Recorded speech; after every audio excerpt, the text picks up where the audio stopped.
नमस्कार, स्वागत है एक नए वीडियो में। आर्किन केमिकल इंडस्ट्रीज के रिजल्ट्स आ चुके हैं। Q3 रिजल्ट्स के बाद मार्केट में स्टॉक की हो रही धुलाई, जम के धुलाई। आईपीओ प्राइस के एकदम आसपास आ चुका है।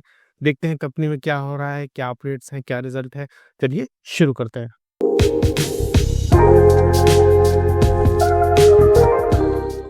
बेसिकली समझ लेते हैं आर्किन केमिकल्स क्या करता है।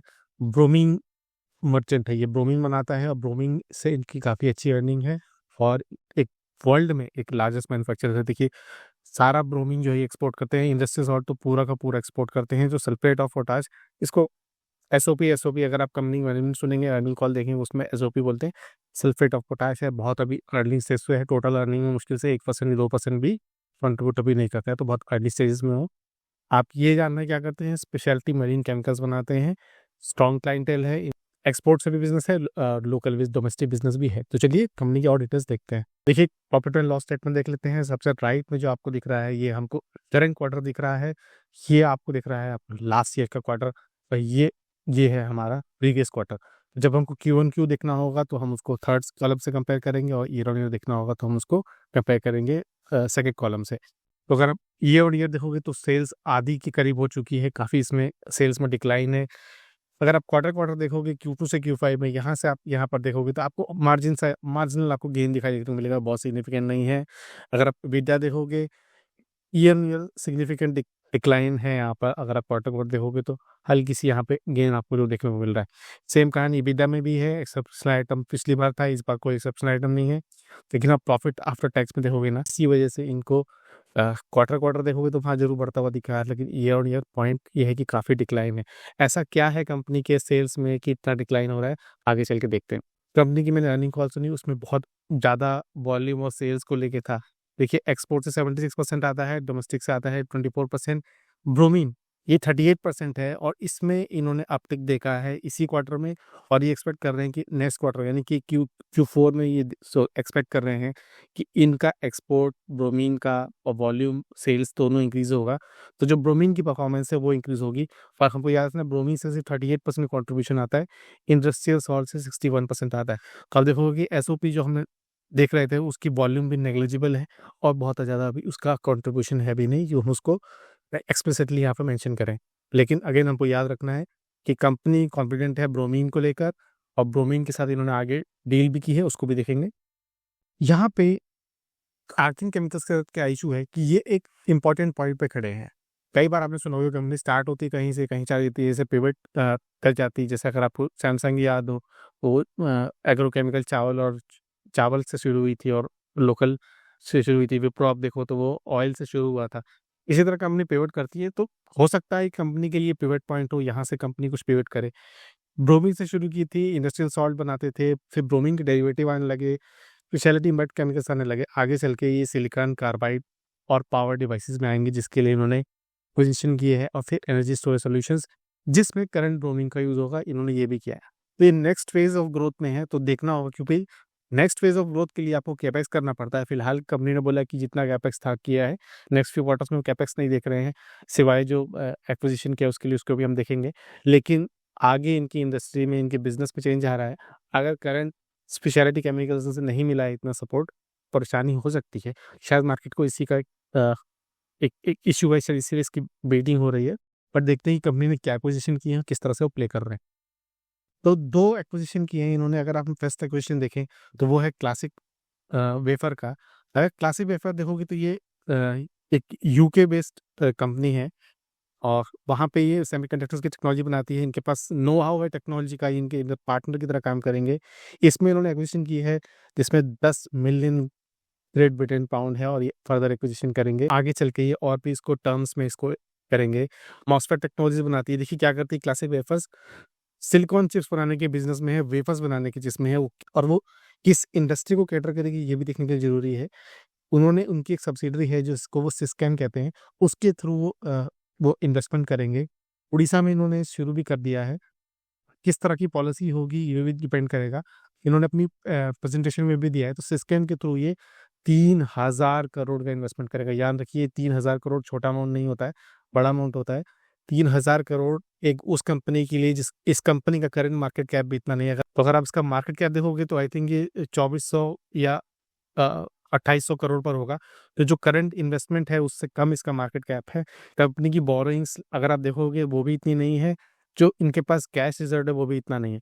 बट यहाँ पे हमको ध्यान रखने वाली बात क्या है कि लैंड एक्विजिशन इनको मिल गया भुवनेश्वर में, जहाँ इन्होंने ग्राउंड ब्रेकिंग सेरेमनी की है। ये उड़ीसा के सेमीकंडक्टर एंड फैब का पॉलिसी के अंतर्गत है और इंडियन सेमीकंडक्टर मिशन के अंतर्गत है। तो ऐसा नहीं कि पूरा 3000 करोड़ इनको इन्वेस्ट करना है एक ही चक में, एक बार में। इसमें इनको उड़ीसा गवर्नमेंट से इनको कुछ सब्सिडी मिलेगी और कुछ इंडियन सेमीकंडक्टर मिशन से इनको रिलीफ मिलेगा। फिलहाल 3000 करोड़ का ये इन्वेस्टमेंट मान रहे हैं, इसलिए यहाँ इन्होंने अप टू लिखा है, पर आगे चल के और भी कम होगा। किस पार्ट में काम करेंगे? ये वेफर फैब्रिकेशन प्लांट बनाएंगे। किस काम में आएगा? वो इलेक्ट्रिक व्हीकल्स के, एनर्जी स्टोरेज के, फास्ट चार्जर के, green energy, industrial tool, data centre, consumer appliance. तो इस तरह की जो चिप्स बनेंगी वो ये बनाएंगे, यहाँ से मैन्युफैक्चर करेंगे। उसकी इस्टेब्लिशमेंट हुई है। इनके सबसे इंपॉर्टेंट चीज़ है, इनके पास नो हाउ है। जो इनका पार्टनर है उसको इसकी पूरी नॉलेज है। तो ऐसा नहीं कि इनके पास पूरी तरीके से न्यू फील्ड में उतर रहे हैं। इनके पास केमिकल्स की नॉलेज है, इनके पास पैसा है, इनके पास गवर्नमेंट का सपोर्ट है और ये पावर प्लांट शुरू करने जा रहे हैं। ध्यान देने वाली बात है, कंपनी ने अपने अर्निंग्स कॉल में भी ये बात क्लियरली बताई है कि ठीक है, ये पॉलिसी सपोर्ट मिल रहा है, लेकिन फुल्ली अप्रूवल इसका इनके पास आया नहीं है। तो एग्जैक्ट अमाउंट कितना इन्वेस्ट करेंगे, कितना गवर्नमेंट से मिलेगा और इनको फर्दर कितना रिपेमेंट होगा ये नहीं है।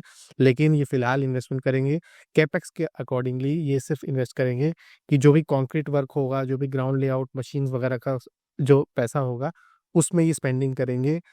जो रिलीफ मिलेगी, जो एक्चुअल प्रोडक्ट होगा, उसकी फुल अप्रूवल के बाद ही इनको एग्जैक्ट अमाउंट पता चलेगा। तो कंपनी ने कमिट करने से मना कर दिया है कि अभी हम क्लैरिटी के साथ नहीं बता सकते। जो करंट एक्विजिशन है, जो उनका प्लान है अप टू 3000 करोड़, वो उन्होंने मेंशन किया हुआ है। अब चलते हैं सेकंड पे, और सेकंड आ जाता है ऑफ ग्रिड एनर्जी लैब्स। ये भी इन्होंने एक्विजिशन किया है। ये यूएस में लोकेटेड है कंपनी। ये अपना फर्स्ट प्लांट बना रही है, यूके में बाद में बनाएगी। लेकिन इंपॉर्टेंट टेक्नोलॉजी क्या है कि ये एनर्जी स्टोरेज सेक्टर में है। जिंक ब्रोमाइड केमिस्ट्री बनाएगी। ब्रोमीन इनके पास अबंडेंस में है, जिंक की मदद से बनाएगी। एनर्जी स्टोरेज बैटरी सॉल्यूशंस में ये काम करेगा। तो हम इसके ऑफ ग्रिड एनर्जी को हम एनर्जी सेक्टर बोल रहे हैं। कंपनी और जो इन्वेस्टमेंट कॉल में भी थे वो भी सिर्फ बैटरी एनर्जी और बैटरी सॉल्यूशंस ही बता रहे थे। इनके पास अपने पैटेंट्स भी हैं और उनके पास ये भी नो हाउ पूरा रखते हैं। और कंपनी इन अर्निंग्स कॉल में ये भी बोला है और पूछा कि दोनों में से कौन सा प्लान पहले होगा। तो सेमीकंडक्टर का पहले प्लान था कि वो पहले ग्राउंड पे आता हुआ दिखाई देगा, फिर ये भी दिखाई देगा। यहाँ पे इनके साथ एडवांटेज क्या है? ब्रोमीन का इसके पास अबंडेंस है। किस टेक्नोलॉजी में काम करेंगे? चार्ज रिसाइकल, लिथियम आयन और अलग तरह की बैटरी बनाएंगे, उसमें ये काम आएगा। और ये उनकी करंट बिजनेस से रिलेटेड करता है, तो यहाँ इनको जरूर अलाइन मिलेगा। जहाँ ये renewable energy applications, battery energy solutions provide करेंगे। इंडिया में इसकी डिमांड भी काफ़ी है, गवर्नमेंट का सपोर्ट है। ग्रीन एनर्जी आजकल वैसे भी एक बज़वर्ड है, तो ये इनकी कंपनी से एकदम अलाइन करता है। लेकिन जो क्लासिक वेफर था, जो सेमीकंडक्टर मिशन था, वो थोड़ा सा अलग हो जाएगा। तो याद रखना है कि इसमें भी अभी और फर्दर एक्विजिशन की जरूरत है। ये फिर एक्वायर करेंगे 21%, अभी फर्दर आगे चल के करेंगे। लेकिन हमको ये भी ध्यान रखना है कि इसके लिए भी पैसा चाहिए। बेटर सॉल्यूशंस में एक और धन्यवाद कि इनकी जो पायलट मैन्युफैक्चरिंग प्लांट है, जो वो यूके में स्थापित हो रहा है, वहाँ करेंगे। फिर बाद में देखेंगे कि इंडिया में गीगा फैक्ट्री बनाए। गीगा फैक्ट्री कुछ नहीं, मेगा फैक्ट्री या मेगा फैक्ट्री को गीगा फैक्ट्री कहते हैं। तो वहाँ पर ये किस तरह से उसको इंडिया में लेकर आएंगे। पर फिलहाल ये यूके में कर रहे हैं और वहाँ पे इनका पोटेंशियल ज़्यादा दिखता है, क्योंकि यूके को ऑफसेट करना है। या हमको सबको पता है कि यूके में आजकल क्या खैर पिछले 5-10 साल से ग्रीन एनर्जी का अलग बहुत चढ़ा हुआ है। तो वहाँ से इनको टोटली सॉल्यूशन आता हुआ देखने को मिलेगा, इनको रेवेन्यू दिखने को मिलता है। पहले यूके से स्टार्ट करेंगे पायलट प्रोजेक्ट्स के साथ, बाद में इंडिया आने का प्लान करेंगे। थर्ड इंपॉर्टेंट पॉइंट जो था वो है ओरियन हाइड्रोकार्बन। इसको इन्होंने एक्वायर एनसीएलटी, यानी ये दिवालिया हो गई थी। इसके पास कुछ फैक्ट्रीज है, यूनिट्स हैं जो बंद पड़ी थी। उसमें से 2 यूनिट ऑलमोस्ट रेडी हो चुकी हैं, बिल्कुल ऑपरेटिंग इसी क्वार्टर में, यानी Q4 में कंपनी एक्सपेक्ट कर रही है कि वो शुरू कर देगी। और बाकी की 2 और जो हैं उनको वो नेक्स्ट क्वार्टर में हो सकता है कि FY26 के Q1 या Q2 में वो स्टार्ट कर देंगे। वहाँ से भी इनका रेवेन्यू आना स्टार्ट हो जाएगा। तो 2 अच्छी बात है कंपनी में। देखिए पॉजिटिव चीज़ हमने अभी तक क्या देखी कि ब्रोमीन की सेल्स जो है उसमें अगला अपटिक आने के चांस है। लेकिन industrial sort of sulphate potash में भी रियलाइजेशन नहीं मिल पा रहा है। एबिटा में हल्का सा इम्प्रूव है कंपनी, लेकिन नेगेटिव क्या है कि कंपनी जो है वो आगे चल के फर्दर ग्रोथ इन्वेस्ट कर रही है किसके लिए? क्लासिक वेफेयर्स के लिए, सेमीकंडक्टर्स के लिए, वो और यूके की जो यूएस की जो उनकी बैटरी एनर्जी है उसमें इन्वेस्ट करेंगे। लेकिन एडवांटेज अगेन फिर क्या जाता है इसका, काफ़ी मिक्स रिजल्ट है, दोनों तरफ काफ़ी ज़्यादा इन्वेस्टमेंट है। कंपनी ने हाल ही में किसी इन्वेस्टर ने 2 या 3% डाला था, ये नहीं प्लेज किया था, सॉरी, ये एक्सपेक्ट नहीं कर रहे कि 5% से बढ़ेगा। कंपनी का कहना था अर्निंग्स कॉल में कि वो ये प्राइवेट यूज़ के लिए था, ये कंपनी के यूज़ के लिए नहीं है, और वो फर्दर इसको 5% से ऊपर प्लेज आता हुआ नहीं देख रहे हैं। कंपनी एक बिज़नेस से पिवट करके दूसरे बिज़नेस में जाने को है, और सेकंड बिज़नेस भी है, तो देखना होगा क्या एक दूसरे को सपोर्ट करेगी या दोनों का जो रेवेन्यू, सेल्स, प्रॉफिट डिक्लाइन है वो दोनों की तरफ से मिलेगा।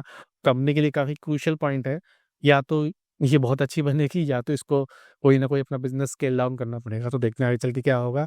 मार्केट में फ़िलहाल अनक्लैरिटी नहीं है। Q4 के रिज़ल्ट्स जब आएगा वहाँ हम अर्निंग कॉल सुनेंगे इसकी, तब पता चलेगा हमको कि किस तरह का प्लान जा रहा है। तो फिलहाल 1-2 साल के लिए, जब देखिए कंपनी में क्या होता है, अभी से एमी ऑर्गेनिक्स के रिजल्ट्स आए थे, अगर आपको याद नहीं है तो वीडियो देख लीजिएगा। एमी ऑर्गेनिक्स के 2 साल में उसने कोई ग्रोथ नहीं दी, अगर आप प्राइस वैल्यू देखोगे तो यहीं कहीं घूम रहा हुआ है। क्यों घूम रहा है? क्योंकि कंपनी वहाँ इन्वेस्ट कर रही थी, greenfield expansion, brownfield expansion. Greenfield मतलब क्या? नया प्लांट बनाया, ब्राउनफील्ड हाँ, उसी को बढ़ा दिया, इस तरह से होता है। अगर मैंने ग्रीनफील्ड ब्राउनफील्ड को मिस कर दिया तो माफ़ कीजिएगा, बट एक है कि एग्जिस्टिंग फैक्ट्री को यूज़ करना था, आधे परसेंट बननी थी, थोड़ा-सा और स्पेस था, उसको एक्सपेंड करके बना दिया, या एक होता है बिल्कुल न्यू बना दिया कि बिल्कुल न्यू फैक्ट्री लेके। तो नया उन्होंने एक्सपेंशन किया, इलेक्ट्रोलाइट्स में वो गए, नए-नए कॉन्ट्रैक्ट साइन किए, उस एक्सपेंशन को लेके तब जाके कंपनी ने Q3 में सुपर डुपर रिजल्ट्स दिए हैं, और Q4 का गाइडेंस भी उन्होंने इम्प्रूव कर दिया है। तो इन्वेस्टमेंट फेज़ में कंपनी का स्टॉक का प्राइस बहुत ज़्यादा मूव नहीं करता है। अगर आपको कंपनी को फंडामेंटली जानना है तो कंपनी के डिटेल में जाना पड़ेगा। स्टॉक प्राइस फ्यूचर को डिक्लाइन करता है, फ्यूचर को डिक्लाइन मतलब डिनोट करता है, हमको इस बात का ध्यान रखना चाहिए। करंट स्टॉक प्राइस भी देख लेते हैं इसका, तो अगर आर्किन केमिकल्स का प्राइस देखेंगे 425, आईपीओ जब आया था इसका 2021-22 के आस-पास देखोगे तो 407 का था, और अभी आप प्राइस देखो, मार्केट में भारी डिक्लाइन आ रहा था।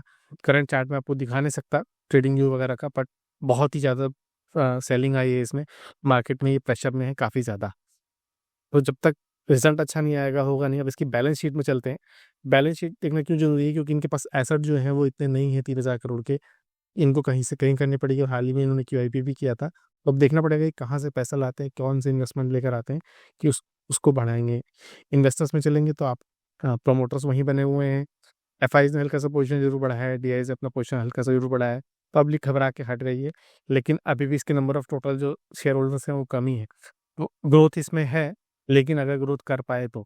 तो अगर आप बहुत सारी आपने ऐसी कहानी सुनी होंगी कि स्मॉल कैप लिया, फिर वो आज वो बिग कैप और अ, लार्ज कैप और सुपर लार्ज कैप बन गया।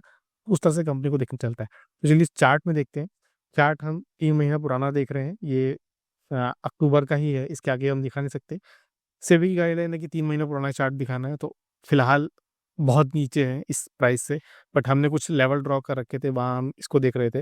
अच्छा, 200 डेमा को देखोगे, आप 100 डेमा को देखोगे, उसके ऊपर है, 50 डेमा उसके भी ऊपर है। जब करंट प्राइस से भी बहुत नीचे है तो और भी नीचे होगा। तो वीकली बेस पे हम अगर अपना चार्ट ड्रॉ करें तो हमने एक head and inverted head and shoulder देखा था, टारगेट था, मीट किया था, प्रॉफिट बुक किया, वापस आया, वापस इन्वेस्ट किया था हमने। हमारी इस लॉन्ग टर्म की ट्रेंड लाइन थी, हमने जो इस तरह की ड्रॉ की थी, उसको इसने सक्सेसफुली बीट कर दिया है। और जी ये जो इसका इश्यू प्राइस था, जो लिस्टिंग प्राइस था, इसका इश्यू नहीं, लिस्टिंग प्राइस, उसके भी नीचे आ चुका है। अगर मैं मंथली बेस पे अगर मैं इसको इस तरह से ड्रॉ करूँ, थोड़ा-सा इसको एडजस्ट करूँ, तो अभी तो आपको ऊपर दिख रहा है, लेकिन एक्चुअली में ये जो सबसे सपोर्ट, सबसे नीचे वाली जो लाइन है, इसके भी नीचे जाके बैठा हुआ है। तो फिलहाल इसने इस लाइन को ब्रीच कर दिया है, मार्केट में प्रेशर बहुत है। तो आर्किन केमिकल्स अगेन उनके लिए है जो बहुत लॉन्ग टर्म में इन्वेस्ट कर सकते हैं, पेशेंस रख सकते हैं, फंडामेंटल्स को क्रैक कर सकते हैं। क्योंकि देखिए मैं तो हमने मेरा एजेंडा क्या है मैं आपको बताता हूँ। हमने ऐसी कहानी बहुत सुनी होगी कि आपने 1990 में इन्फोसिस में पैसा डाल दिया होता, 2000 में आपने टीसीएस में पैसा डाल दिया था तो आज इतना हो गया था। हम समय के पीछे नहीं जा सकते, बट लेकिन जो हमारे साथ-साथ लिस्ट हो रही है हम उसको ट्रैक कर सकते हैं। तो मैं उन कंपनियों को ट्रैक कर रहा हूँ जो अभी भी लिस्ट हुई हैं, स्मॉल कैप है। मैं आपको रिपीट कर देता हूँ, मैंने पहले ही बहुत किया है, सनसेरा उसमें से एक है, सोना कॉमस्टार एक है, केमी ऑर्गेनिक्स है, आर्थिन केमिकल्स है। इस तरह की कंपनी है जिनको हम, जो हमारे सामने लिस्ट हुई हैं, बहुत ज़्यादा पुरानी नहीं है, हम उनको ट्रैक कर सकते हैं। उसी तरह मैं ट्रैक कर रहा हूँ, लेकिन अगर आप ट्रैक कर पाओ तो ही अपनी एनालिसिस करना, अपने पोजीशन लेने के बारे में सोचना, क्योंकि फिलहाल तो इसने बहुत ही इंपॉर्टेंट लेवल को ब्रीच कर दिया है। अर्निंग्स लगातार आप देख रहे हो 3 बार से खराब ही आ रही है, तो जब तक अर्निंग पॉजिटिव नहीं होगी, मार्केट को क्लैरिटी नहीं होगी, तब तक इसमें मूवमेंट नहीं आएगा। तब तक आपको प्रेशर झेलना पड़ेगा, नहीं झेल सकते दूर रहेंगे। याद रखिए, भूल के भी ये कोई बाय सेल रिकमेंडेशन नहीं है, ना होल्ड की रिकमेंडेशन, कुछ नहीं है, एक्चुअली रिकमेंडेशन ही नहीं है। मैं ट्रैक करता हूँ एनालिसिस, कंपनी को देखता हूँ, एनालिसिस करता हूँ, वही कोशिश है। ये 3 महीना पुराना वीडियो याद रखिएगा। अगर आप फ्यूचर में ट्रैक करना चाहते हैं, एल्केन केमिकल्स को देखना चाहते हैं कैसे परफॉर्म करेगी, तो लाइक शेयर सब्सक्राइब करिए। देखते हैं आगे चल के क्या होगा। फिलहाल कंपनी इन्वेस्टमेंट ग्रोथ में है, नेक्स्ट फेज में है, देखते हैं किस तरह से आगे बिहेव करेगी। वीडियो अच्छा लगा, लाइक शेयर एंड सब्सक्राइब।